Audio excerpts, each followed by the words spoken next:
Connor McDonald electric bike पर सवार होकर 7 डेज होटल पहुंचे, जिसे आम बोलचाल की भाषा में लवर्स हेवन के नाम से जाना जाता है, ताकि वे खाना पहुंचा सकें।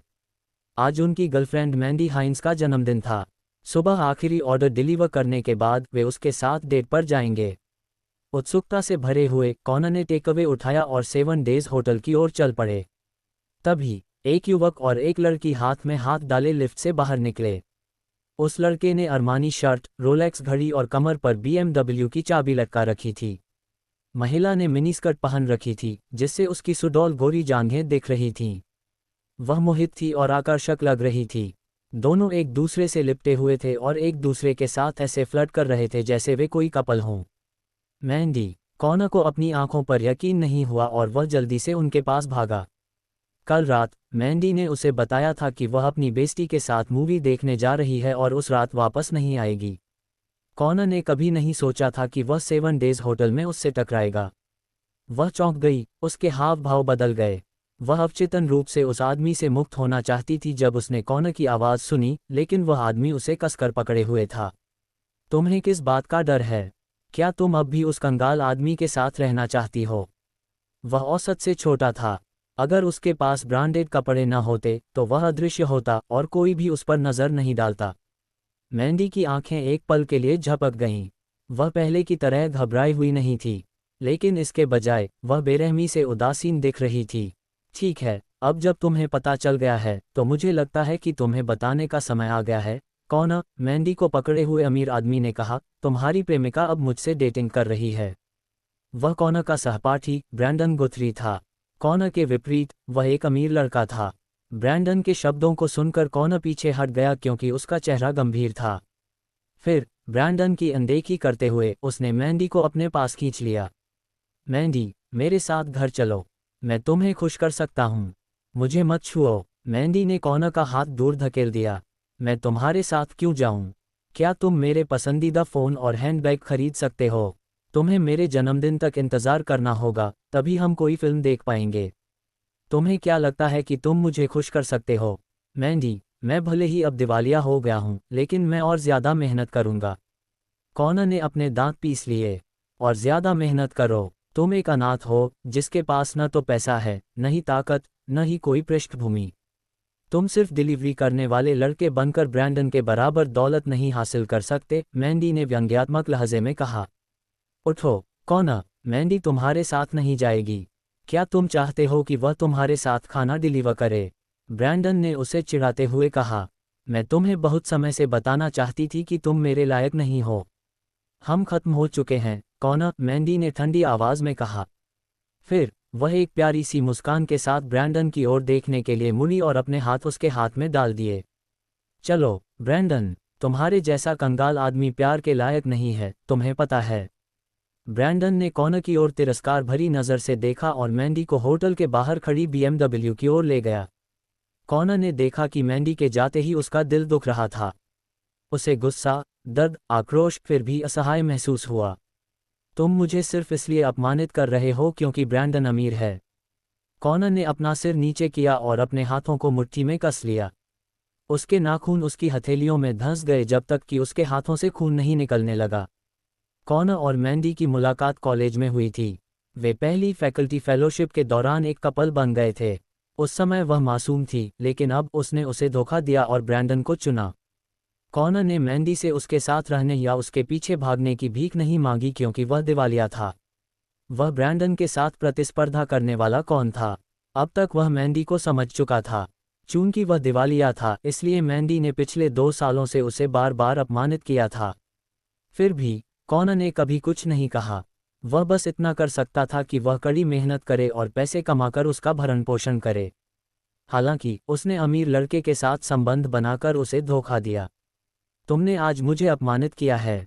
एक दिन मैं तुम्हें एहसास दिलाऊंगा कि यह तुम ही हो जो मेरे लायक नहीं हो, कॉनर ने अपनी आंखों में चमक के साथ खुद से कहा। कैफेटेरिया, पोर्टहैम्पटन विश्वविद्यालय। उज्ज्वल पक्ष को देखो, कॉनर के रूम में डोमिनिक टनर ने कहा, मैंने तुमसे बहुत पहले कहा था कि मैंडी हमारी दुनिया की नहीं है। वह सुंदर, हॉट और चुलबुली है। मुझे पहली नज़र में ही पता चल गया था कि वह रिश्तों को लेकर गंभीर नहीं है। जैसा कि कहावत है, गरीबों की देवी, अमीरों का वीर्यवाहिनी, उसके जैसी लंबी टांगों वाली खूबसूरत लड़की और भरपूर स्तन अमीरों के लिए खिलौना है। हम जैसे आम लोगों को उसके जैसी लड़कियों से दूर रहना चाहिए, अन्यथा वे हमें अंततः व्यभिचारी बना देंगे। मुझे लगता है कि तुम उसके साथ सोए हो, है न? तुम्हारे पास खोने के लिए कुछ नहीं है। बात यह है कि मैंने नहीं किया, कॉनर ने कहा। क्या तुमने नहीं किया? तुम दोनों सालों से साथ हो, फिर भी तुमने उसे छुआ तक नहीं। क्या तुम दोनों मूवी देखने के बाद होटल नहीं गए? डोमिनिक परेशान होकर अपने पैरों पर खड़ा हो गया। NOWELL-BE-IN.C-OM। हमने एक मानक डबल बेड वाले कमरे में चेक इन किया, लेकिन हमारे बीच कुछ नहीं हुआ, कॉनर ने कहा। तुम गंभीर नहीं हो सकते। तुम कितने हारे हुए हो? कॉनर ने एक पल सोचा और जो उसने कहा उससे सहमत हो गया। वह मैंडी से सच्चा प्यार करता था और उसका सम्मान करता था, इसलिए उसने उसे कभी भी ऐसी चीजें करने के लिए मजबूर नहीं किया जो उसकी इच्छा के विरुद्ध हों। बस इतना ही, अफसोस। कॉनर ने अपने फ़ोन पर ऑर्डर देखे। ब्रेकअप का एकमात्र लाभ यह था कि वह आखिरकार खाना पहुंचाना बंद कर सकता था। तभी उसके फ़ोन पर एक इनकमिंग टेक्स्ट मैसेज की बीप बजी। आपके अकाउंट नंबर 4466 के अंत में $1 अरब जमा किए गए हैं। अब आपके अकाउंट का बैलेंस $1 अरब 56 है। कॉनर ने मैसेज देखा और उसकी आंखें फटी की फटी रह गईं। हे भगवान, मेरे अकाउंट में $1 बिलियन किसने जमा किए? अभी कुछ काम आया है। मुझे जाना है, डोमिनिक। जैसे ही कॉनर ने अपने फ़ोन पर फंड ट्रांसफ़र की सूचना देखी, वह अपना खाना खत्म किए बिना कैफेटेरिया से बाहर भाग गया। तभी उसका फ़ोन बज उठा। उसने जल्दी से फ़ोन निकाला और जवाब दिया, हेलो, क्या मैं कॉनर मैकडॉनल्ड से बात कर सकता हूँ? एक मध्यम आयु वर्ग के व्यक्ति की आवाज़ आए। ये गहरी, मधुर और धीमी थी।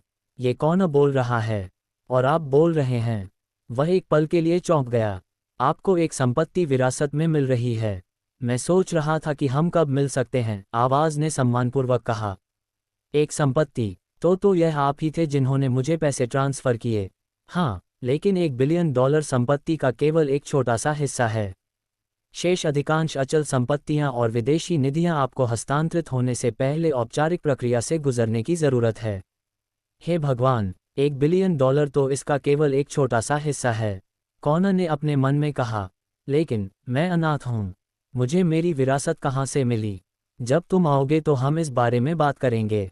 मुझे एम्पायर वर्ल्ड बिल्डिंग की 38वीं मंजिल पर ढूंढो। मैं तुम्हें सब कुछ समझा दूंगा, आवाज़ ने कहा। कॉनर एक पल के लिए झिझका। ठीक है, मैं दोपहर में तुमसे मिलूंगा। ठीक है, मिस्टर मैकडॉनल्ड। उस व्यक्ति ने विनम्रता से फ़ोन रख दिया। कैंपस से निकलकर कॉनर कैंपस के बाहर किराए के घर पर वापस आ गया। चूंकि वह रात में डिलीवरी बॉय के तौर पर काम करता था, इसलिए जब वह 1 बजे काम से गया तो डॉर्मेट्री का गेट बंद हो चुका था।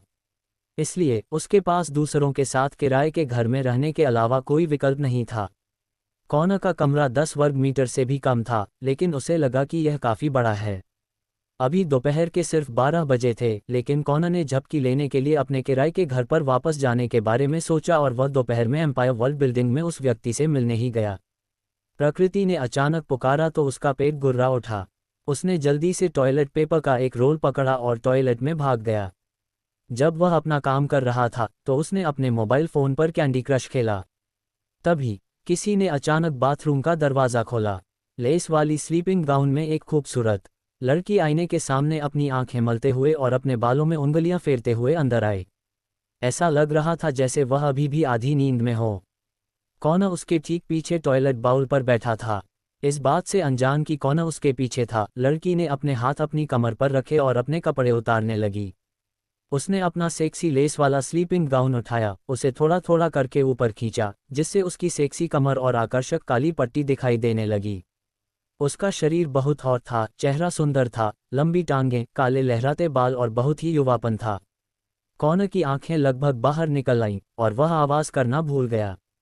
कपड़े उतारने के आधे समय बाद लड़की ने अपनी आंखें खोलीं, शीशे में देखा और अपने पीछे चौड़ी आंखों वाले कॉनर को देखा। होश में आने पर उसने बगल में रखे कॉस्मेटिक्स को उठाया और कॉनर पर फेंक दिया। कॉनर, तुम बदबूदार गुंडे हो, लड़की चिल्लाई और उसने दरवाज़ा खोला और बाहर भागी। कॉनर ने जल्दी से अपनी पैंट ऊपर खींची और भागा।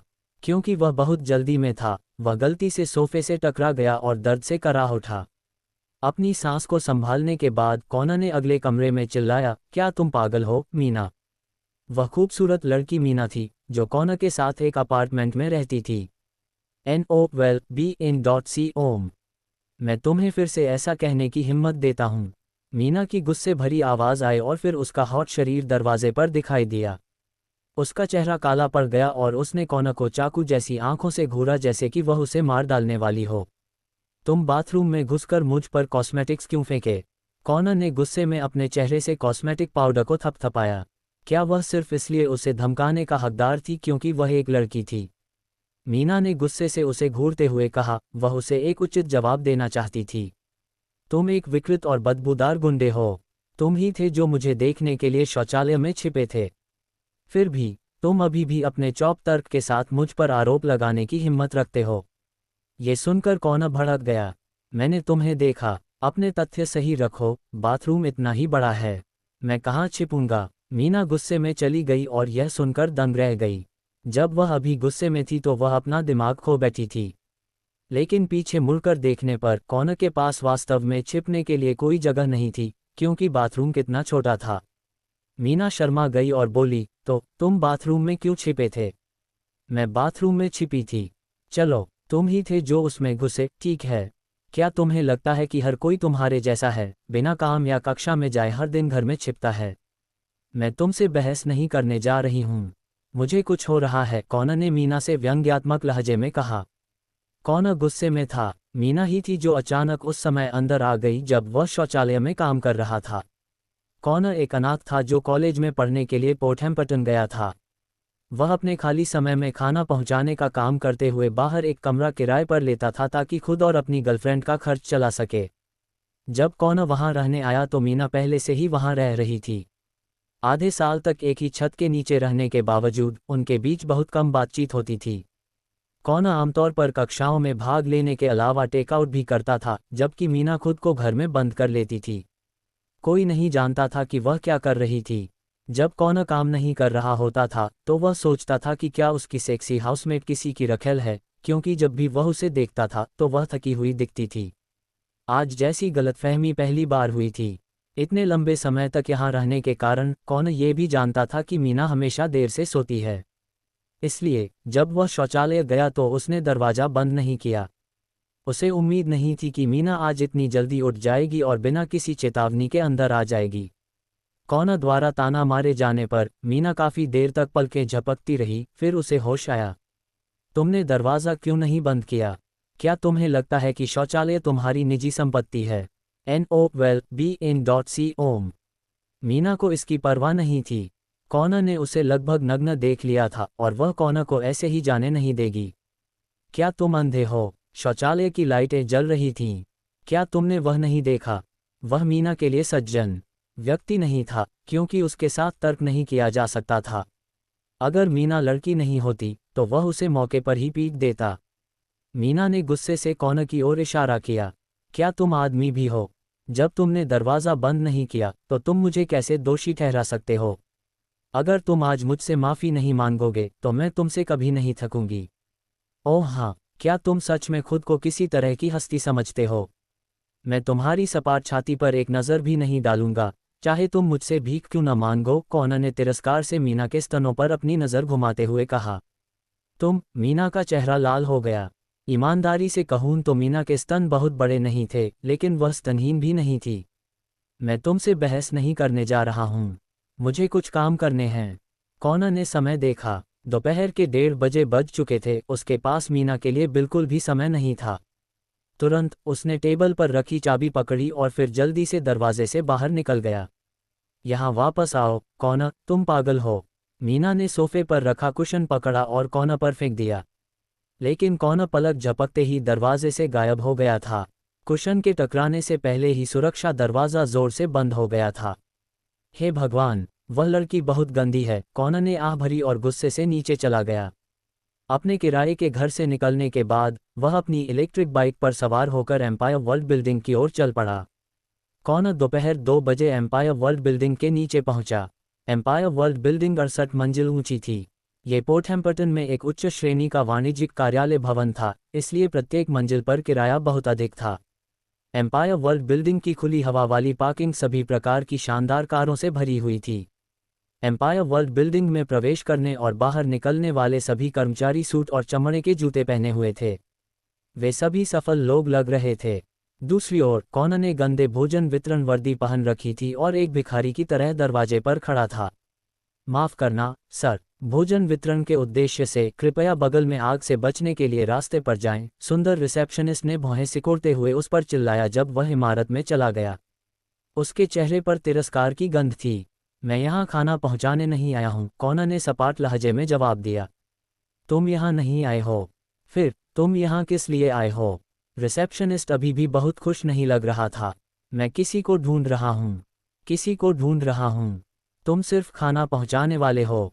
तुम किसे ढूंढ रहे हो? रिसेप्शनिस्ट ने कॉनर की तरफ तिरस्कार भरी नज़र से देखा। कॉनर को उस व्यक्ति का नाम नहीं पता था जिसने उसे पहले बुलाया था। वह बस जल्द से जल्द ये पता लगाना चाहता था कि विरासत असली है या नहीं। इसलिए उसने रिसेप्शनिस्ट की बात को नज़रअंदाज किया और लिफ्ट की ओर चल दिया। अरे रुको, तुम्हें क्या हो गया है? मैंने तुम्हें सिर्फ आग से बचने के लिए रास्ता इस्तेमाल करने को कहा था। रिसेप्शनिस्ट कॉनर के पीछे भागा, उसे रोकने की कोशिश कर रहा था। डिंग! तभी लिफ्ट के दरवाजे अचानक खुल गए। ये देखकर कि रिसेप्शनिस्ट उसके पीछे भाग रहा है, कॉनर जल्दी से लिफ्ट में घुस गया। आउच! लिफ्ट में अचानक चीख पुकार मच गई। कॉनर जल्दी जल्दी लिफ्ट में घुसा, यह न देखते हुए कि अंदर कोई है। वह लिफ्ट में मौजूद व्यक्ति से टकरा गया। क्या तुम अंधे हो? क्या तुमने नहीं देखा कि मैं यहाँ अंदर हूँ? लिफ्ट में मौजूद व्यक्ति ने दहाड़ लगाए। कॉनर लिफ्ट में मौजूद महिला की ओर देखने से खुद को रोक नहीं सका और वहीं जम गया।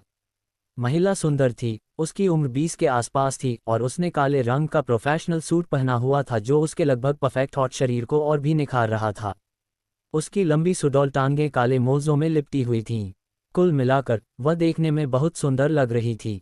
हालांकि उसके सुंदर चेहरे पर गुस्से का भाव था, फिर भी वह सेक्सी और आकर्षक थी। जब कॉनर महिला से टकराया तो उसके हाथ में कॉफ़ी का कप था और कॉफ़ी उसके सीने पर बिखरी हुई थी। तुम डिलीवरी करने वाले लड़के हो। तुम्हें इस जगह पर नहीं होना चाहिए। सुरक्षाकर्मी, उसे बाहर निकालो, महिला ने घृणा से डांटा जब उसने कॉनर को पीले रंग की फूड डिलीवरी यूनिफॉर्म पहने देखा। मुझे माफ़ करें, मैं जल्दी में थी और मैंने तुम्हें यहाँ नहीं देखा। जैसे ही कॉनर बोल रहा था उसने अपनी जेब से एक टिश्यू निकाला और सुंदर महिला के कपड़ों से कॉफ़ी पोंछने की कोशिश की। जब उसने अपना हाथ उसके सूट के लेपल तक पहुंचाया तो महिला सहज रूप से चिल्ला उठी, आह, मदद करो, मदद करो। एक दर्जन से ज़्यादा सुरक्षा गार्ड तुरंत वहां पहुंच गए। मुझे माफ़ करें, मेरा यह मतलब नहीं था। सुरक्षा गार्डों को अपनी ओर भागते देख कॉनर ने काले मोजे वाली सुंदरी को धक्का दिया और लिफ्ट में भाग गया। फिर उसने 38वीं मंजिल का बटन दबाया। जब सुरक्षा गार्ड लिफ्ट के सामने पहुंचे तो उन्होंने पाया कि कॉनर पहले ही लिफ्ट में चढ़ चुका था। क्या आप ठीक हैं, सुश्री मूर? अभी क्या हुआ? सुरक्षा दल के प्रमुख ने हैरानी से काले मोजे वाली महिला को देखा। एक फूड डिलीवरी करने वाला लड़का अचानक से आया और उसने मुझे छुआ। उस बदमाश को पकड़ो और उसे पुलिस के हवाले करो। काले मोजे वाली महिला ने पलकें झपकाईं जबकि उसकी सेक्सी आंखें भर आई थीं। लेकिन सुरक्षा प्रमुख उलझन में था। लेकिन क्या? काले मोजे वाली महिला ने भौहें सिकोड़ीं। बच्चा 38वीं मंजिल पर चला गया है। श्री वुड्स ने निर्देश दिया है कि कोई भी उनकी अनुमति के बिना 38वीं मंजिल पर नहीं जा सकता है। सुरक्षा प्रमुख ने असहाय होकर सुंदर महिला को देखा। ये सुनकर वह चौंक गई। तो यहाँ उसका इंतजार करो और सभी निकास बंद कर दो, वह अंततः नीचे आ ही जाएगा, महिला ने अपने दांत पीसते हुए अपने स्वर में घृणा के साथ कहा। लिफ्ट में प्रवेश करने के बाद कॉनर ने अपने दाहिने हाथ को देखा और असहाय महसूस किया। महिला के स्तन बहुत ही सुंदर थे, उन्हें छूने पर अच्छा लग रहा था। लेकिन वह ये भी जानता था कि इस बार वह बड़ी मुसीबत में है। हालांकि कॉनर इस बारे में चिंता करने के मूड में नहीं था। उसकी प्राथमिकता ये पता लगाना था कि उसे जो पैसा मिला है वह किस बारे में है। 1 मिनट बाद लिफ्ट 38वीं मंजिल पर पहुंच गई। कॉनर ने लिफ्ट से बाहर कदम रखा और पाया कि पूरी 38वीं मंजिल एक सिंगल यूनिट ऑफिस थी। इंटीरियर की सजावट भव्य थी। खिड़कियों से बाहर देखने पर एक नज़र में लगभग पूरे पोर्टहैम्पटन शहर का क्षितिज देखा जा सकता था। डेस्क के पीछे कुर्सी पर एक अधेड़ उम्र का आदमी सूट और टाई पहने बैठा था। जब उस आदमी ने कॉनर को देखा तो वह जल्दी से उठा, उसके पास गया और सम्मानपूर्वक कहा, मैं तुम्हारा इंतजार कर रहा था, मिस्टर मैकडॉनल्ड। तो तुम ही वो व्यक्ति हो जिसने मुझे बुलाया था? कॉनर ने भौहें सिकोड़ते हुए पूछा। हाँ, मुझे अपना परिचय देने की अनुमति दें। मेरा नाम थॉमस मॉर्गन है, मैं एम्पायर वर्ल्ड कॉरपोरेशन का महाप्रबंधक हूँ, आदमी ने मुस्कुराते हुए कहा। कॉनर ने सिर हिलाया, कार्यालय के चारों ओर देखते हुए, और पूछा, तुमने मुझे बुलाया और कहा कि मुझे एक संपत्ति विरासत में मिली है। क्या चल रहा है मिस्टर मैकडॉनल्ड? क्या तुम्हें अपने दादाजी याद हैं? थॉमस ने धीमी आवाज में पूछा। मेरे दादाजी? कॉनर दंग रह गया। अचानक उसे याद आया कि उसने अपने दादाजी को बचपन में देखा था। बात यह थी कि उनके परिवार ने बताया कि उनके दादा की मृत्यु तब हुई थी जब वे अभी भी प्राथमिक विद्यालय में थे। आपके दादा एम्पायर वर्ल्ड कॉरपोरेशन के अध्यक्ष थे। कंपनी की स्थापना के आरंभ में श्री बेरी विदेश चले गए और अकेले रहने लगे। चूंकि उनके कोई बच्चे और अन्य निकट संबंधी नहीं हैं, इसलिए उनकी सारी संपत्ति आपको मिल जाएगी, थॉमस ने धीरे से कहा। मैं इसे अकेले ही विरासत में लूंगा। कॉनर दंग रह गया, उसे उम्मीद नहीं थी कि जो कहानियां सिर्फ टीवी सीरीज में ही होती हैं, वे उसके साथ भी घटित होंगी। हाँ, मैं आपको मिस्टर बेरी की संपत्ति के बारे में संक्षिप्त विवरण देता हूँ। उनके पास देश में $1 बिलियन की नकदी है, जिसे मैंने आपको पहले ही हस्तांतरित कर दिया है। लेकिन यह इसका एक छोटा सा हिस्सा है। चूंकि मिस्टर बेरी लंबे समय से विदेश में रह रहे थे, इसलिए ओप्राना में एम्पायर वर्ल्ड कॉरपोरेशन के अलावा उनकी संपत्ति में यूरोप में टेरेंस ग्रुप, रेडियंट ग्रुप और कई अफ्रीकी तेल कंपनियां शामिल हैं।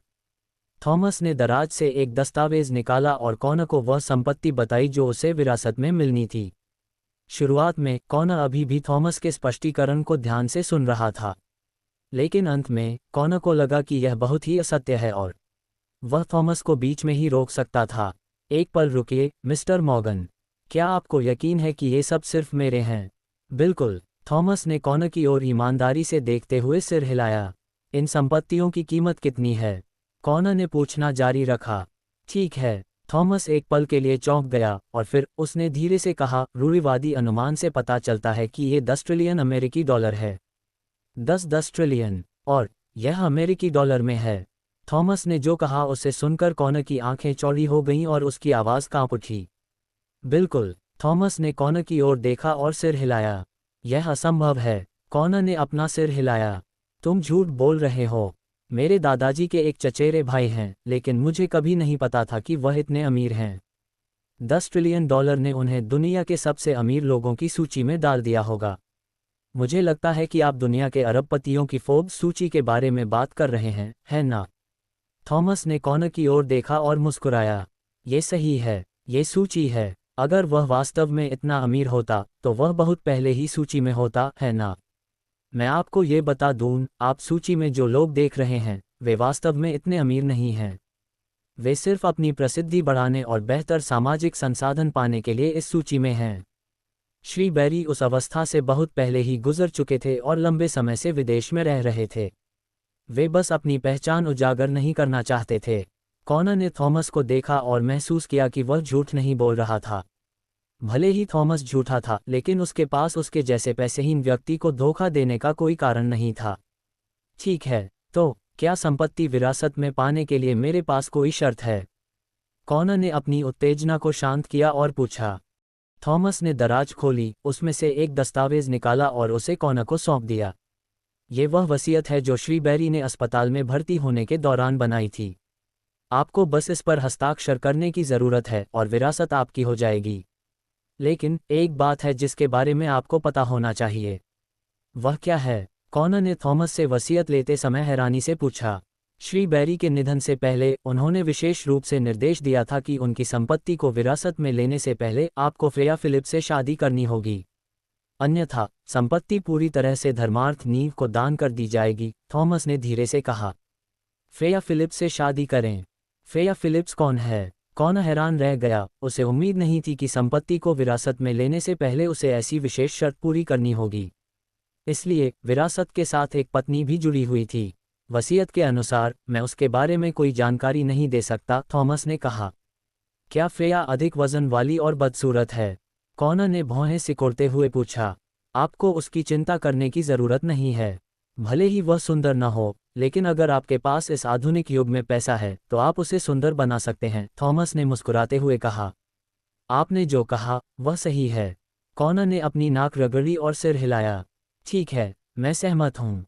अगर आपके पास और कोई सवाल नहीं है तो अभी वसीयत पर हस्ताक्षर करें और ये तुरंत प्रभावी हो जाएगी। थॉमस ने वसीयत को कॉनर के सामने धकेल दिया। NOWELL-BE-IN.com। कॉनर के पास इतनी बड़ी विरासत को अस्वीकार करने का कोई कारण नहीं था। वह विरासत के लिए एक सुअर से शादी करेगा, बदसूरत महिला की तो बात ही छोड़िए। ऐसा इसलिए था क्योंकि कॉनर ने गरीबी के कारण बहुत कुछ सहा था। कॉनर के हस्ताक्षर करने के बाद थॉमस ने वसीयत को एक तरफ रख दिया, एक काला कार्ड निकाला और उसे सम्मानपूर्वक कॉनर को सौंप दिया। यह क्या है? कॉनर ने हैरानी से इसे सुना। यह अमेरिकन एक्सप्रेस सेंचुरियन कार्ड है, जो अमेरिकन एक्सप्रेस द्वारा 1999 में यूनाइटेड किंगडम में लॉन्च किया गया सबसे प्रतिष्ठित डेबिट कार्ड है। इस कार्ड के साथ आप दुनिया के शीर्ष सदस्य केवल लाभों और सेवाओं का आनंद ले सकते हैं और आप बिना किसी खर्च सीमा के अपनी इच्छानुसार खर्च कर सकते हैं। कॉनर ने सेंचुरियन कार्ड का अध्ययन किया और थॉमस की ओर मुस्कुराया। क्या आपको यकीन है कि मैं इस कार्ड का उपयोग अपनी इच्छानुसार कर सकता हूं और इसमें खर्च की कोई सीमा नहीं है? बिल्कुल, इस कार्ड का खर्च आपकी कंपनी द्वारा वहन किया जाता है और आपकी कंपनी का कुल बाजार मूल्य $10 ट्रिलियन से अधिक है। इसलिए यदि खर्च $10 ट्रिलियन के भीतर है तो ये ठीक रहेगा, थॉमस ने धीरे से समझाया। मुझे नहीं पता था कि इतना शक्तिशाली डेबिट कार्ड भी है। कॉनर मुस्कुराया क्योंकि वह एक पल में जाने के लिए तैयार था ताकि वह कार्ड आजमा सके। वैसे मिस्टर मैकडोनाल्ड, यह मेरा व्यवसाय कार्ड है। मैं आपके लिए कंपनी चला रहा हूँ। यदि आपको कोई परेशानी आती है तो बेझिझक मुझे कॉल करें। थॉमस ने कॉनर को सम्मानपूर्वक व्यवसाय कार्ड दिया। मैं जाऊंगा। कॉनर ने बिजनेस कार्ड लिया। अगर और कुछ नहीं है तो मैं अभी चला जाऊंगा। मैं तुम्हें बाहर तक छोड़ दूंगा, थॉमस ने विनम्रता से कहा। कोई बात नहीं, मैं खुद जा सकता हूँ। कॉनर ने सहजता से हाथ उठाया और थॉमस के दफ्तर से बाहर निकल गया। 5 मिनट बाद कॉनर लिफ्ट से बाहर निकल गया। 1 दर्जन से ज्यादा सुरक्षा गार्डों ने कॉनर को घेर लिया, जो अवाक रह गया और उसे समझ में नहीं आ रहा था कि क्या करे। मैं तुम्हारा इंतजार कर रहा था, तुम छोटे बिगड़ैल हो। काले मोजे वाली महिला, जिसे कॉनर ने पहले छुआ था, अपनी बाहें फैलाए भीड़ से बाहर आई। उसने कॉनर को तिरस्कार भरी आंखों से देखा। तुम्हारी हिम्मत कैसे हुई मिस मूर से छेड़छाड़ करने की? तुम बेवकूफ़ डिलीवरी करने वाले हो। तुम्हें ज़रूर मरने की इच्छा होगी। तुम्हें खुद को आईने में देखना चाहिए था, तुम बेशर्म बिगड़ैल हो। खूबसूरत रिसेप्शनिस्ट भी कॉनर को कोसने के लिए दूसरों के साथ शामिल हो गई। ये सच है कि पहले मेरी गलती थी, लेकिन मैंने तुमसे पहले ही माफ़ी मांग ली है।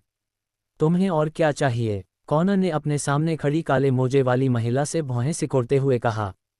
मुझे क्या चाहिए? क्या तुम्हें पता है कि जब तुमने मुझे अभी छुआ तो मुझे कितनी घृणा हुई? जब भी मुझे याद आता है कि तुमने मेरे साथ क्या किया तो मुझे खुद को मार डालने का मन करता है। काले मोजे वाली महिला कॉनर से घृणा करने लगी। उसकी आवाज़ में तिरस्कार भरा हुआ था। कोई भी तुम्हें आत्महत्या करने से नहीं रोक रहा है। मेरे रास्ते से हट जाओ, मुझे अब जाना है। उसकी टिप्पणी ने कॉनर को नाराज कर दिया था।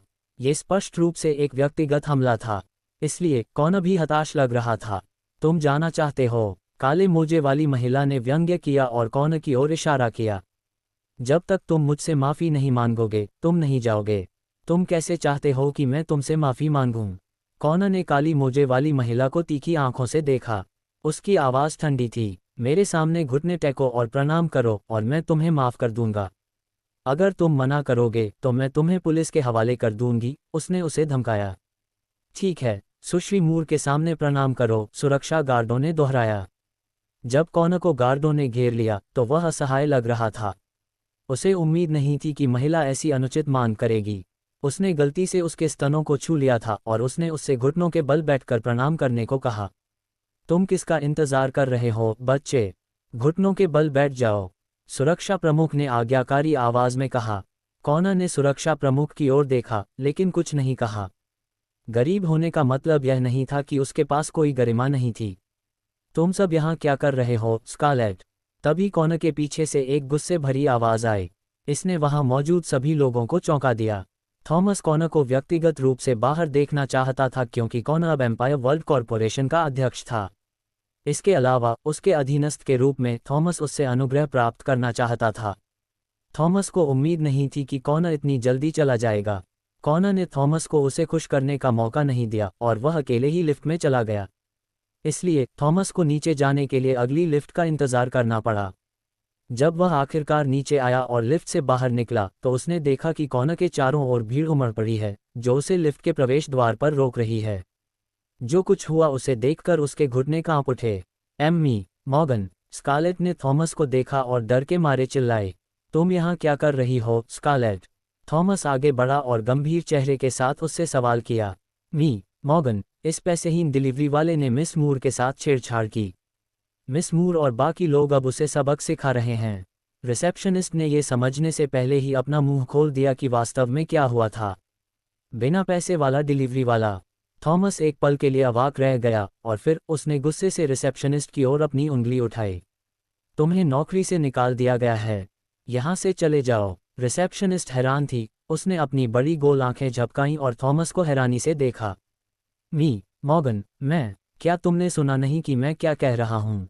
यहाँ से चले जाओ। थॉमस उसके प्रति उदासीन था, लेकिन जब उसने कॉनर की ओर देखा तो वह बहुत सम्मानजनक था। क्या तुम ठीक हो चेयरमैन? ये सब मेरी गलती है। मुझे अभी तुम्हारे साथ नीचे जाना चाहिए था और तुम्हें बाहर तक छोड़ना चाहिए था। मैं ठीक हूँ, कॉनर ने अपना हाथ हिलाया। थॉमस ने जो कहा उसे सुनकर सभी के मुंह खुले रह गए क्योंकि वे सभी आश्चर्यचकित थे। क्या एम्पायर वर्ल्ड कॉरपोरेशन के महाप्रबंधक ने अभी अभी बिना पैसे वाले डिलीवरी वाले को चेयरमैन कहकर संबोधित किया है? चेयरमैन। स्कारलेट दंग रह गई, उसकी आवाज़ कांप रही थी और उसकी पुतलियां सिकुड़ी हुई थीं। उसने थॉमस की तरफ देखा और पूछा, क्या हो रहा है मिस्टर मॉर्गन? NOWELL-BE-IN.COM। क्या हो रहा है? Mister McDonald empire world corporation के नए चेयरमैन हैं, उनसे तुरंत माफ़ी मांगो। थॉमस का चेहरा गंभीर लग रहा था। स्कारलेट के चेहरे पर डर का भाव था। हालांकि वह जल्दी से अपने होश में आए और बिना किसी हिचकिचाहट के कॉनर से कहा, मिस्टर मैकडोनाल्ड, मैं गलत थी। यह मेरी गलती थी, मैंने ही आपको नाराज़ किया। कृपया मुझे माफ़ करें। ये कहने के बाद स्कारलेट ने कॉनर को प्रणाम किया। प्रणाम करते समय उसने जानबूझकर अपने स्तनों को दबाया, जिससे उसकी गोरी त्वचा का एक बड़ा हिस्सा उजागर हो गया। कॉनर ने ये देखा और उसकी आंखें फटी की फटी रह गईं। वह अपने मन में ये कहने से खुद को नहीं रोक सका, स्कारलेट नाम की यह महिला उन कॉलेज की छात्राओं से कहीं ज़्यादा सेक्सी है। सिर्फ उसकी इस हरकत ने ही उसकी इच्छा जगा दी थी। आप उसे किस तरह से दंडित करना चाहते हैं मिस्टर मैकडोनाल्ड? थॉमस ने कॉनर को सम्मानपूर्वक देखा। स्कारलेट ने ये सुना और घबरा गई। वह जल्दी से कॉनर के पास गई और धीरे से बोली, मैं आपसे विनती करती हूँ मिस्टर मैकडोनाल्ड, कृपया मुझे नौकरी से न निकालें। आप जो भी कहेंगे मैं करूँगी। एम्पायर वर्ल्ड कॉरपोरेशन में काम करने का अवसर हर किसी को नहीं मिला, जो ओपराना की शीर्ष 100 कंपनियों में सबसे ऊपर थी। स्कारलेट को 7 अंकों का वार्षिक वेतन पाने वाली विभाग प्रबंधक बनने के लिए बहुत मेहनत करनी पड़ी। वह इस वजह से अपनी नौकरी नहीं खोना चाहती थी। तुम कुछ भी करोगे? कॉनर ने चंचलता से हंसते हुए कहा। कॉनर के रवैये को देखकर स्कारलेट मुस्कुराए। हाँ, जब तक आप मुझे नौकरी से नहीं निकालेंगे मैं आपके लिए कुछ भी करूंगी। बोलते समय उसने अपने होंठ चाटे और उसकी आंखें मोहक थीं। अपनी शुरुआती 20 की उम्र में विभाग प्रबंधक बनने में सक्षम होने के कारण स्कारलेट जानती थी कि उसकी ताकत कहाँ है। इसके अलावा एम्पायर वर्ल्ड कॉरपोरेशन के अध्यक्ष के रूप में कॉनर एक व्यक्ति थे। इसलिए स्कारलेट ने सोचा कि अगर वह अपने और कॉनर के बीच कुछ करवा पाती है तो कंपनी में उसकी स्थिति मजबूत हो जाएगी। ठीक है, जब तुम कुछ भी कर सकती हो तो कल तुम कंपनी में चौकीदार के रूप में काम करोगी। ये कहकर कॉनर पीछे देखे बिना कंपनी की इमारत से बाहर चला गया। स्कारलेट वहीं खड़ी रही, अपमानित महसूस कर रही थी। उसने कभी उम्मीद नहीं की थी कि कॉनर उसकी सुंदरता से मोहित नहीं हुआ, बल्कि इसके बजाय उसने उसे चौकीदार बनने के लिए कहा। क्या तुमने नहीं सुना कि मिस्टर मैकडोनाल्ड ने क्या कहा? थॉमस ने उदासीन चेहरे से पूछा। हाँ मिस्टर मॉर्गन, स्कारलेट ने जल्दी से सिर हिलाया। नौकरी से निकाले जाने से बेहतर है कि चौकीदार के रूप में काम किया जाए। एम्पायर वर्ल्ड बिल्डिंग से निकलने के बाद कॉनर सेंचुरियन कार्ड का परीक्षण करने के लिए उत्सुक था। ऐसा करने के लिए वह अपनी इलेक्ट्रिक बाइक पर पास के एक बैंक की ओर चल पड़ा। 5 मिनट बाद वह बैंक के बैंकिंग हॉल में दाखिल हुआ। चूंकि यह सप्ताह का दिन था इसलिए बैंक में भीड़ नहीं थी। वह सीधे टेलर काउंटर पर गया। टेलर महिला, जो भारी मेकअप और पेशेवर सूट पहने हुए थी, ने कॉनर को अंदर आते देखा और आलस से कहा, मैं आपकी क्या मदद कर सकती हूँ? वह ठंडी लग रही थी। इतने लंबे समय से नौकरी में होने के कारण वह एक नज़र में व्यक्ति की पृष्ठभूमि बता सकती थी। कॉनर ने फूड डिलीवरी यूनिफॉर्म पहना हुआ था, जो पूरी तरह से एक कंगाल की तरह दिख रहा था। टेलर महिला ने बिना किसी उत्साह के काम किया, ये सोचकर कि वह एक और तुच्छ ग्राहक है। फिर भी कॉनर को उसकी खराब सेवा के रवैये से कोई परेशानी नहीं हुई। मैं निकासी करना चाहता हूं, उसने सपाट लहजे में कहा। निकासी? क्या तुम्हें वहां एटीएम नहीं दिख रहे हैं? टेलर महिला बहुत खुश नहीं लग रही थी। अगर तुम्हें नहीं पता कि इनका इस्तेमाल कैसे करना है तो बस थोड़ा गूगल कर लो। मैं व्यस्त हूँ। व्यस्त? वह इतनी खाली थी कि अगर वह चाहती तो वहां झपकी ले सकती थी। उसके रवैये से कॉनर नाराज हो गया, इसलिए उसने आवाज़ लगाई, मैं तुम्हारे मैनेजर से मिलना चाहता हूँ। कॉनर ने अपनी आवाज़ ऊंची की। क्या तुम्हारा बैंक ऐसे ही काम करता है? क्या तुम्हें नहीं पता कि ग्राहक ही राजा है? मुझे यकीन नहीं हो रहा। बैंकिंग हॉल में शोर सुनकर शाखा प्रबंधक जल्दी से बाहर आया। क्या हो रहा है? शाखा प्रबंधक को देखकर और यह सोचकर कि उसके पास सहायता है, टेलर महिला ने कॉनर की ओर इशारा किया। मैनिंग, यह आदमी यहाँ परेशानी खड़ी करने आया है। मैनिंग घबरा गए। कॉनर को देखकर उनके चेहरे पर गुस्सा था। तुम यहाँ क्या कर रहे हो? NOWELL-BE-IN.COM। कॉनर ने व्यंग्यात्मक ढंग से मुस्कुराया। मैं निकासी करना चाहता हूँ। मैनिंग ने भौहें सिकोड़ी। नकदी निकालने के लिए एटीएम है। काउंटर पर क्यों आना है? मैनेजर और टेलर महिला एक जैसे ही थे, वे असंतुष्ट लग रहे थे। फिर अचानक समझ में आया, कॉनर को एहसास हुआ कि मैनिंग और टेलर महिला के बीच संबंध थे। वह उनसे बहस नहीं करना चाहता था, इसलिए उसने उनसे कहा, क्या होगा अगर मैं $5 मिलियन निकालना चाहूँ? $5 मिलियन? टेलर महिला ने कॉनर को स्कैन किया और ताना मारा, तुम्हारे जैसा फूड डिलीवरी वाला आदमी $5 मिलियन निकालना चाहता है? हाँ, तुम मजाक कर रहे हो। क्या तुम्हारा मतलब $500 था? $5 मिलियन? तुम्हारे सपने में? मैनिंग को भी विश्वास नहीं हुआ कि हारने वाला दिखने वाला आदमी $5 मिलियन निकाल सकता है। हालांकि मैनिंग जैसा ब्रांच मैनेजर एक धूर्त बूढ़ा लोमड़ी था।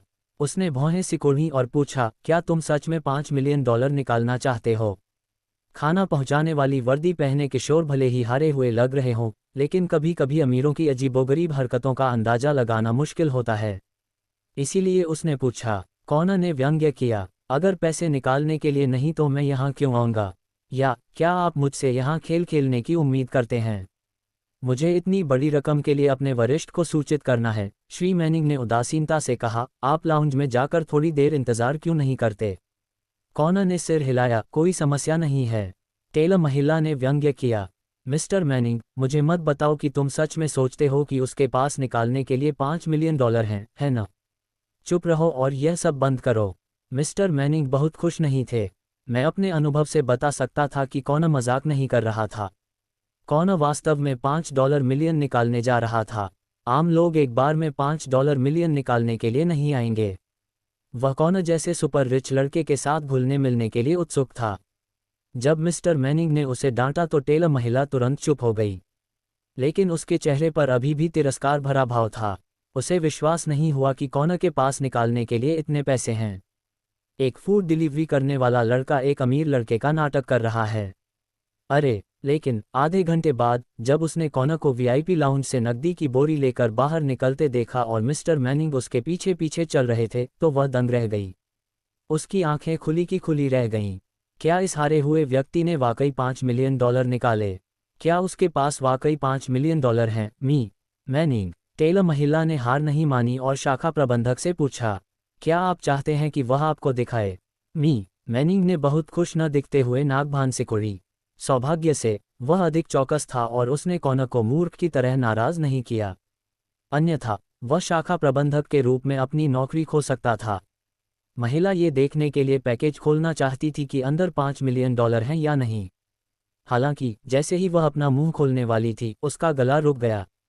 अगर मेरे स्टाफ ने कुछ ऐसा कहा है जिससे आपको ठेस पहुंची है, मैकडॉनल्ड, तो मैं आपसे माफ़ी मांगता हूं, मैनिंग ने सम्मानपूर्वक कहा। फिर उन्होंने एक बिजनेस कार्ड निकाला। यह मेरा बिजनेस कार्ड है। भविष्य में अगर आपको मदद की ज़रूरत हो तो आप सीधे मेरे पास आ सकते हैं। कोई भी व्यक्ति जो दिमाग से काम करता हो, वह जानता होगा कि जो व्यक्ति $5 मिलियन नकद निकाल सकता है, वह वीआईपी ग्राहक है। वह यूं ही शाखा प्रबंधक नहीं बन गया। उसे कॉनर की चापलूसी करनी पड़ी क्योंकि वह इस वीआईपी ग्राहक को दूसरे बैंकों में नहीं खोना चाहता था। कॉनर ने हल्के से सिर हिलाया, बिजनेस कार्ड लिया और उसे अपनी जेब में रख लिया। फिर उसने निराशा भरे लहजे में कहा, मिस्टर मैनिंग, आपके स्टाफ की सेवा की गुणवत्ता में बहुत कमी है। अगर ऐसा ही चलता रहा तो जल्द ही आप दूसरे बैंकों में ग्राहकों को खो देंगे। मुझे उम्मीद है कि आप अपने स्टाफ को अनुशासित कर सकते हैं। फिर कॉनर ने नकदी की बोरी को फूड डिलीवरी बैग में डाला और चला गया। ऑनर इलेक्ट्रिक बाइक चला रहा था और घर जाने वाला था। उसी समय अचानक उसका फ़ोन बजने लगा। कॉनर, तुम कहाँ हो? क्या तुम्हें नहीं पता कि दोपहर में हमारी क्लास है? उसके रूममेट डोमिनिक ने लाइन के दूसरी तरफ से जल्दी से चिल्लाया। डोमिनिक कॉनर का रूममेट था और कॉलेज में उसके कुछ दोस्तों में से एक था। ओ बकवास, मैं लगभग भूल ही गया था, कॉनर ने कहा। फिर उसने जल्दी से कहा, मैं अभी क्लास में जा रहा हूँ। जल्दी करो, डोमिनिक ने धीमी आवाज़ में जवाब दिया और तुरंत फ़ोन काट दिया। कॉनर जल्दी से अपनी इलेक्ट्रिक बाइक पर सवार होकर पोर्टहैम्पटन यूनिवर्सिटी के कैंपस एरिया की ओर चल पड़ा। दोपहर में उसकी पहली क्लास फाइनेंस की थी। इसे रे वॉकस्टर नामक एक लेक्चरर पढ़ाते थे। रे को सबसे ज़्यादा छात्रों का देर से आना नापसंद था। जो कोई भी उसकी क्लास में 2 बार से ज़्यादा देर से आने की हिम्मत करता, उसे अगले सेमेस्टर में उस विषय को फिर से दोहराना पड़ता। इसलिए कॉनर ने टालमटोल करने की हिम्मत नहीं की। जैसे ही वह पोर्टहैम्पटन विश्वविद्यालय पहुंचा, उसने जल्दी से अपना भोजन डिलीवरी बैग उठाया और कक्षा में भाग गया। 5 मिनट बाद वह आखिरकार कक्षा में पहुंच गया, लेकिन वह अभी भी देर से था।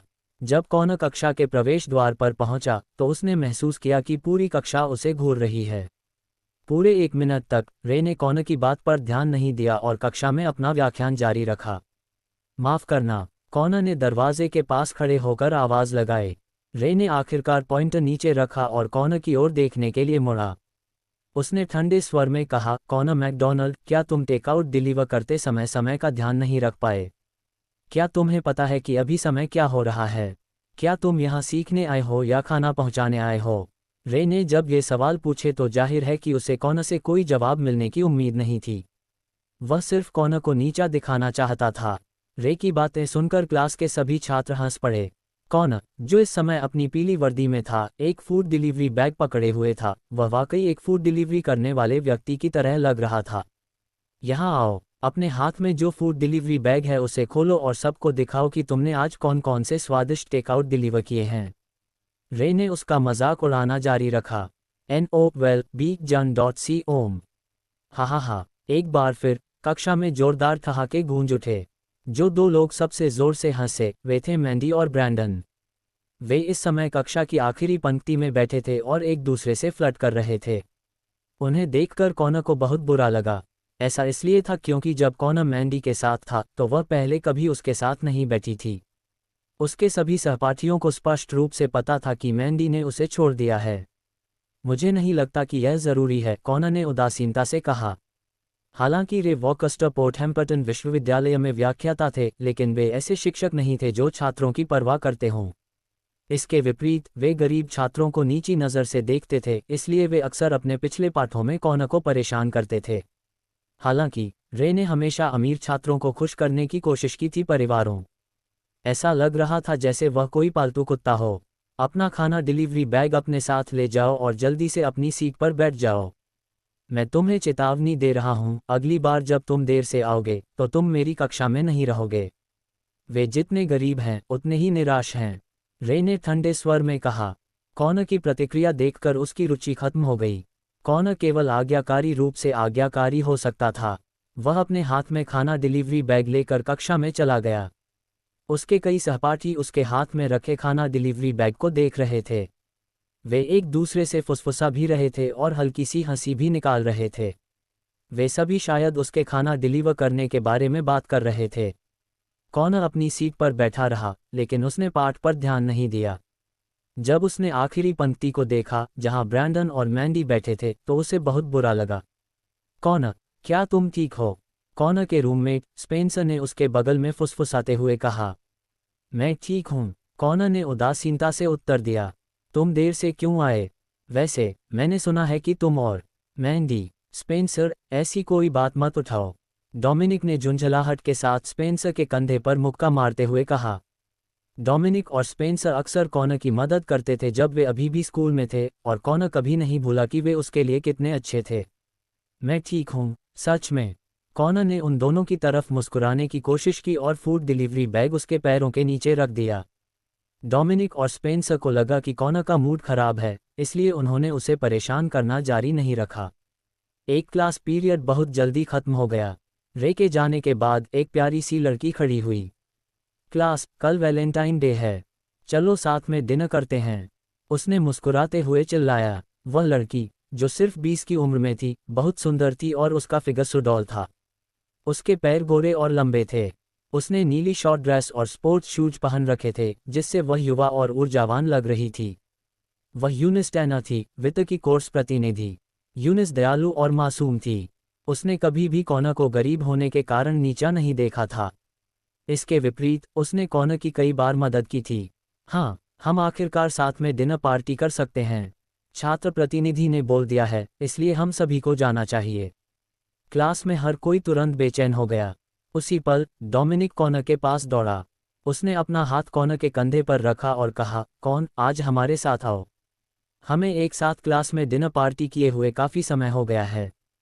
डोमिनिक, तुम उस गरीब को क्यों बुला रहे हो? उसके पास डिनर पार्टी में जाने के लिए पैसे कैसे हो सकते हैं? पेंसिल स्कर्ट पहनी एक लड़की ने डोमिनिक पर जोर से चिल्लाया। कॉनर अपना सिर उठाकर लड़की को देखने से खुद को रोक नहीं पाया।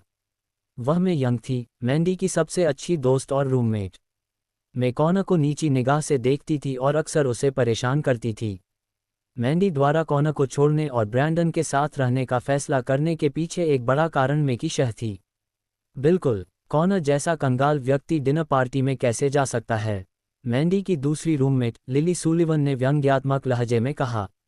लिली, तुम दोनों किस बारे में बात कर रहे हो? डोमिनिक ने चिढ़ते हुए चिल्लाया। क्या मैं गलत था? क्या इस पैसेहीन भोजन वितरण व्यक्ति के पास डिनर पार्टी में शामिल होने के लिए पैसे होंगे? हमने एक साथ कई डिनर पार्टियां की हैं, लेकिन क्या आपने उसे कभी किसी में शामिल होते देखा है? मैंने आंखें घुमाते हुए जवाब दिया। अगर कॉनर के पास पैसे नहीं हैं तो मैं उसका खर्चा उठाऊंगी। क्या तुम सभी के लिए उसे इस तरह अपमानित करना वाकई ज़रूरी है? स्पेंसर ने कहा, जो आगे बढ़ा। वह अब और उन्हें बर्दाश्त नहीं कर सकता था।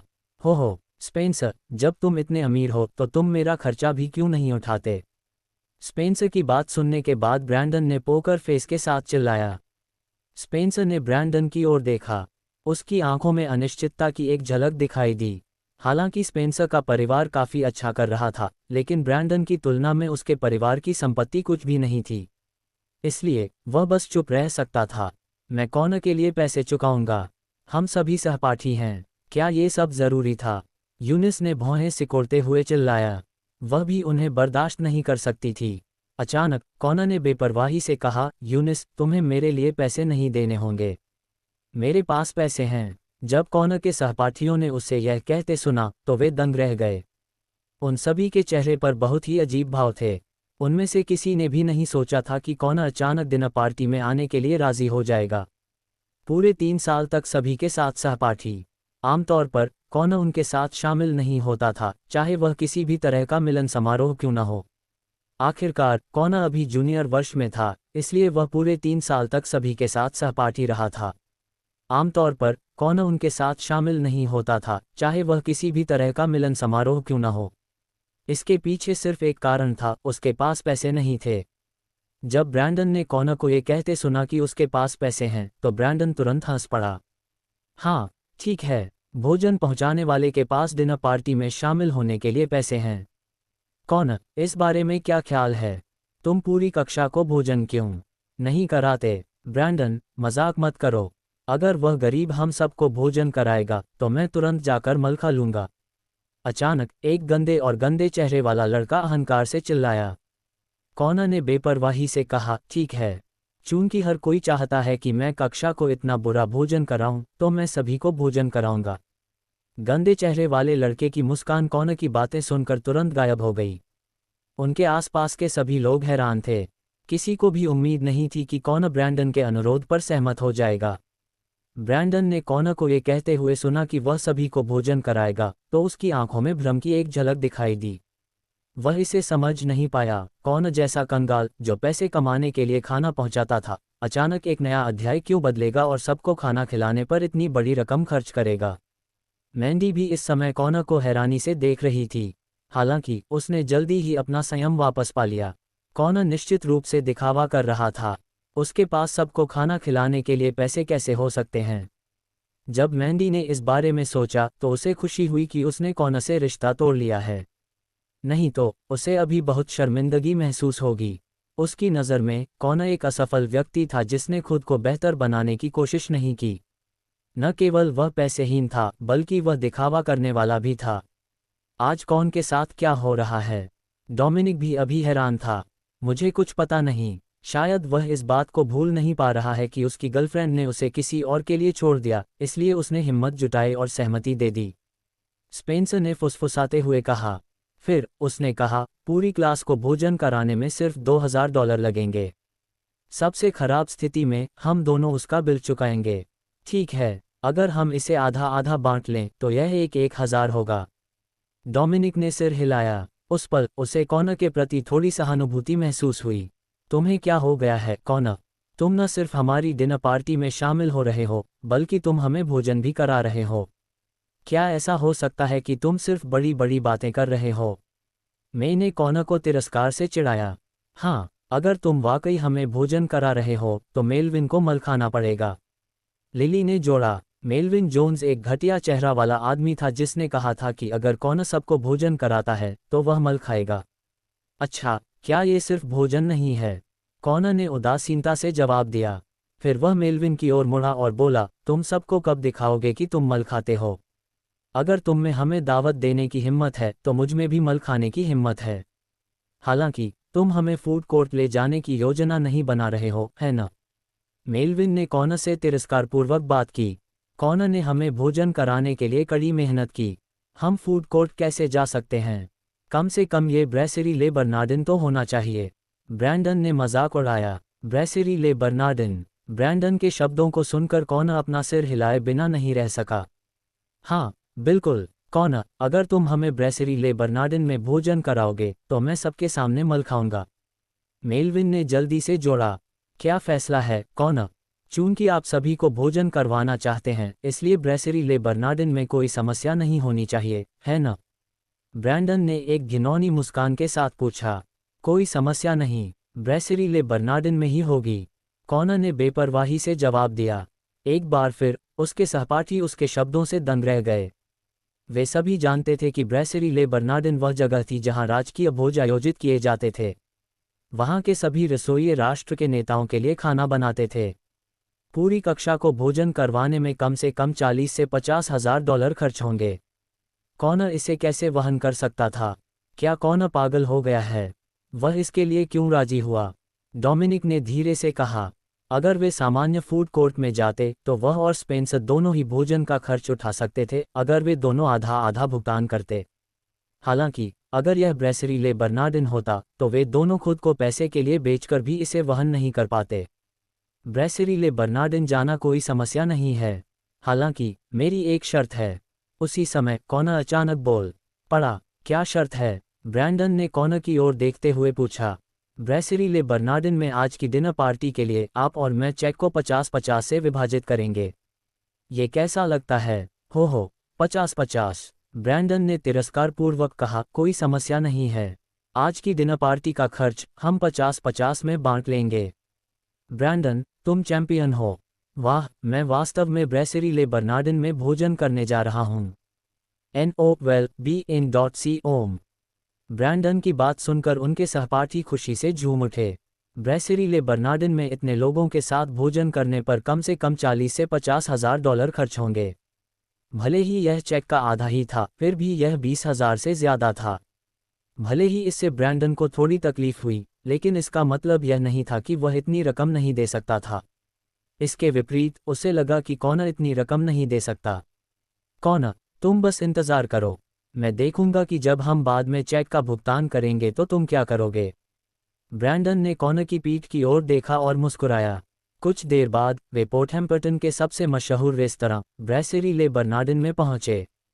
जब कॉनर के सहपाठी ब्रेसेरी ले बर्नार्डिन में दाखिल हुए तो उनकी आंखें आश्चर्य से चौड़ी हो गईं। भले ही पोटहैम्पटन विश्वविद्यालय में कई लोग दूसरी पीढ़ी के धनी परिवार में पैदा हुए थे, लेकिन इसका मतलब यह नहीं था कि सभी छात्र बहुत अमीर थे। औसत आय वाले परिवारों के छात्र थे जो कभी ऐसी जगह नहीं गए थे। इस बीच डोमिनिक और स्पेंसर चिंतित भावों के साथ कॉनर के पीछे चल रहे थे। कौन, क्या तुम्हारे पास वाकई इतना पैसा है कि तुम सबको खाना खिला सको? स्पेंसर ने कॉनर से फुसफुसाने से पहले 2 सेकंड के लिए हिचकिचाया। चिंता मत करो, चूंकि मैंने आने की हिम्मत की है, इसलिए मेरे पास बिल का भुगतान करने के लिए पैसे होने चाहिए, कॉनर ने शांति से जवाब दिया। लेकिन जैसे ही स्पेंसर बोलने ही वाला था, एक खूबसूरत महिला एक सफ़ेद बॉडीकॉन ड्रेस में कॉनर और बाकी सभी के पास मुस्कुराती हुई आई। जब उस खूबसूरत महिला ने कॉनर को देखा तो उसकी आंखों में तिरस्कार की झलक दिखाई दी। फिर वह ब्रैंडन की ओर मुड़ी और झुककर कहा, मी गुथरी, क्या आप भोजन के लिए यहाँ आए हैं? ठीक है, हम भोजन के लिए यहाँ आए हैं। मुझे एक बड़ा निजी भोजन कक्ष दिलवा दीजिए, कॉनर ने एक अभिमानी स्वर में कहा। बेशक मी गुथरी, हमारे पास वर्तमान में $28,000 में मानक निजी भोजन कक्ष, $58,000 में वीआईपी निजी भोजन कक्ष और $88,000 में सर्वोच्च निजी भोजन कक्ष है। आप कौन सा पसंद करेंगे? सुंदर महिला ने चेहरे पर मुस्कान के साथ धीरे से पूछा। जब ब्रैंडन ने सुना कि सुंदर महिला ने क्या कहा तो वह कॉनर की ओर मुड़े और उससे धीरे से कहा, कॉनर, सभी को एक बार के लिए ब्रेसेरी ले बर्नार्डिन में लाना आसान नहीं था। मुझे लगता है कि मानक निजी भोजन कक्ष सरल लगता है। हमें वीआईपी निजी भोजन कक्ष मिल सकता है। ब्रैंडन, क्या आप बहुत अनुचित नहीं हो रहे हैं? वीआईपी निजी भोजन कक्ष की न्यूनतम लागत $58,000 है, डोमिनिक ने चिल्लाकर कहा, जैसे कि वह थोड़ा असंतुष्ट था। सभी उपस्थित लोगों को पता था कि ब्रैंडन जानबूझकर कॉनर के लिए चीजें मुश्किल बना रहा था। अगर कॉनर वास्तव में हिम्मत जुटाता और सहमत होता तो उसे बहुत सारा पैसा खर्च करना पड़ता। अगर वह सहमत नहीं होता तो वह सबके सामने खुद को शर्मिंदा करता। ब्रैंडन ने डोमिनिक की बात को नज़रअंदाज किया और कॉनर से कहा, तो बस एक शब्द बोलो, हाँ या नहीं। क्या ये संभव है कि तुम वीआईपी निजी भोजन कक्ष की कीमत से डरे हुए हो? वीआईपी निजी भोजन कक्ष लेने की कोई ज़रूरत नहीं है, कॉनर ने बेपरवाही से कहा। हा, मुझे पता था कि तुम एक कंगाल हो। तुम्हारे पास पैसे नहीं हैं, फिर भी तुम पोज दे रहे हो। चलो फिर मानक निजी भोजन कक्ष में चले जाते हैं। ब्रैंडन ने अभी जो शब्द कहे थे उसका कारण सिर्फ कॉनर का मजाक उड़ाना था। आखिरकार अगर उन्हें वाकई वीआईपी प्राइवेट डाइनिंग रूम मिल जाता तो शायद वह भी इसे वहन नहीं कर पाते। तो फिर हमें एक स्टैंडर्ड प्राइवेट डाइनिंग रूम दिलवा दो, बहुत खूबसूरत। ब्रैंडन ने ड्रेस पहनी खूबसूरत महिला की ओर रुख किया और कहा, बेशक, मैं तुम्हारे लिए इसकी व्यवस्था करवा दूंगा। खूबसूरत महिला ने सिर हिलाते हुए मुस्कुराया। NOWELL-BE-IN.COM। रुको, मैंने कब कहा कि हम स्टैंडर्ड प्राइवेट डाइनिंग रूम में खाना खा रहे हैं? यह उस समय था जब कॉनर ने अचानक से बात की। क्या बात है, आपने अपना विचार बदल दिया क्योंकि आपको लगता है कि यह बहुत महंगा है? ब्रैंडन ने कॉनर की ओर मुड़कर पूछा। चूंकि आपने उल्लेख किया है कि सभी के लिए एक बार ब्रेसेरी ले बर्नार्डिन में आना आसान नहीं था, तो फिर सिर्फ एक मानक निजी भोजन कक्ष क्यों? चलो सीधे सर्वोच्च निजी भोजन कक्ष में चलते हैं, कॉनर ने शांति से कहा। जब ब्रैंडन ने कॉनर की बात सुनी तो वह तुरंत स्तब्ध रह गया। उसके चेहरे की मुस्कान भी गायब हो गई। दूसरी ओर उनके सहपाठी भी अचंभित थे। कॉनर, क्या तुम पागल हो गए हो? क्या तुम्हें पता है कि सर्वोच्च निजी भोजन कक्ष की न्यूनतम लागत $88,000 है? उस समय स्पेंसर बोला, ये सही है कॉनर, तुम ब्रेसेरी ले बर्नार्डिन के न्यूनतम खर्च नियम के बारे में नहीं जानते हो, है न? ब्रैंडन के चेहरे पर भी एक भयावह भाव था। ब्रैंडन को उम्मीद नहीं थी कि कॉनर वाकई में सर्वोच्च निजी भोजन कक्ष के लिए अनुरोध करेगा। सफ़ेद कपड़े पहने खूबसूरत महिला के चेहरे पर धीरे धीरे भाव बदल गए। उसने सोचा था कि ब्रैंडन समूह में सबसे अमीर बच्चा है। उसने कभी नहीं सोचा था कि कॉनर, जो भोजन वितरण करने वाले व्यक्ति की वर्दी पहने हुए था, उनमें से सबसे अमीर होगा। मैंडी ने कॉनर को देखा और उसके चेहरे पर भी एक हैरान करने वाला भाव था। वह समझ नहीं पा रही थी कि कॉनर, जो कंजूस था, उदार क्यों हो गया। वह अब एक बिल्कुल अलग व्यक्ति की तरह था। कौन, क्या तुम वाकई इतना खर्च कर सकते हो? डोमिनिक ने कॉनर को घूरते हुए पूछा। बेशक मैं कर सकता हूँ, हालांकि मुझे चिंता है कि ब्रैंडन ऐसा नहीं कर पाएगा, कॉनर ने बेपरवाही से जवाब दिया। ब्रैंडन ने कॉनर की बात सुनने के बाद एक पल के लिए चौंक गया। फिर वह चिल्लाया, ठीक है, क्या ये सिर्फ सर्वोच्च निजी भोजन कक्ष नहीं है? मैं इतनी रकम क्यों नहीं दे पाऊंगा? चूंकि कॉनर इसे चाहता है तो चलो इसे लेते हैं। ब्रैंडन कॉनर के जाल में फंस गया। ब्रैंडन के पास ये कहने की हिम्मत नहीं थी कि उसके पास पैसे नहीं हैं। इसलिए वह केवल गोली खा सकता था और सहमत हो सकता था। एक बार जब सुंदर महिला ने निजी भोजन कक्ष स्थापित कर लिया तो वह उन्हें कमरे में ले गई। निजी भोजन कक्ष में प्रवेश करने के बाद सभी के चेहरे पर हैरान करने वाले भाव थे। आखिरकार वे समझ नहीं पा रहे थे कि कॉनर, जो भोजन पहुंचाने का काम करता था, अचानक इतना उदार क्यों हो गया। कॉनर, क्या तुम वाकई हमें यहाँ भोजन कराने की योजना बना रहे हो? कॉनर के प्रति मे का स्वर थोड़ा बदल गया था। उसकी आंखें उसे आंक रही थीं। बेशक, सभी, जितना चाहें खाएं, कॉनर ने बेपरवाही से कहा। जब सभी ने कॉनर की बात सुनी तो उन्होंने तुरंत मेनू उठाया और ऑर्डर करना शुरू कर दिया। जब वे ऑर्डर कर रहे थे तो ब्रैंडन एक हारे हुए व्यक्ति की तरह लग रहा था और उसने कॉनर के सामने रेड बोर्डो की एक बोतल ऑर्डर कर दी। हालांकि उसने उम्मीद नहीं की थी कि कॉनर भी उसके साथ चलेगा और परेशान होने के बजाय शराब की 10 बोतलें और मंगवाएगा। ऑर्डर की कीमत उन्हें लगभग $50,000 पड़ी। ब्रैंडन के चेहरे पर तुरंत उदासी छा गई। उसे पता था कि उसके पास चेक चुकाने के लिए इतने पैसे नहीं हैं। ब्रैंडन, क्या तुम वहाँ थोड़े भयानक नहीं लग रहे हो? क्या तुम परेशान महसूस कर रहे हो? कॉनर ने ब्रैंडन की ओर मुड़कर धीरे से पूछा। हो, ये तो बस रेड वाइन की कुछ बोतलें थीं। मुझे परेशान होने की कोई बात नहीं है। ये तो बस एक छोटी सी बात है। ब्रैंडन ने हिम्मत जुटाई और अपना सिर झुकाते हुए जवाब दिया जैसे ही उसने अपना फ़ोन चेक किया। ऐसा लग रहा था कि वह पैसे उधार लेने के लिए लोगों की तलाश करने जा रहा था।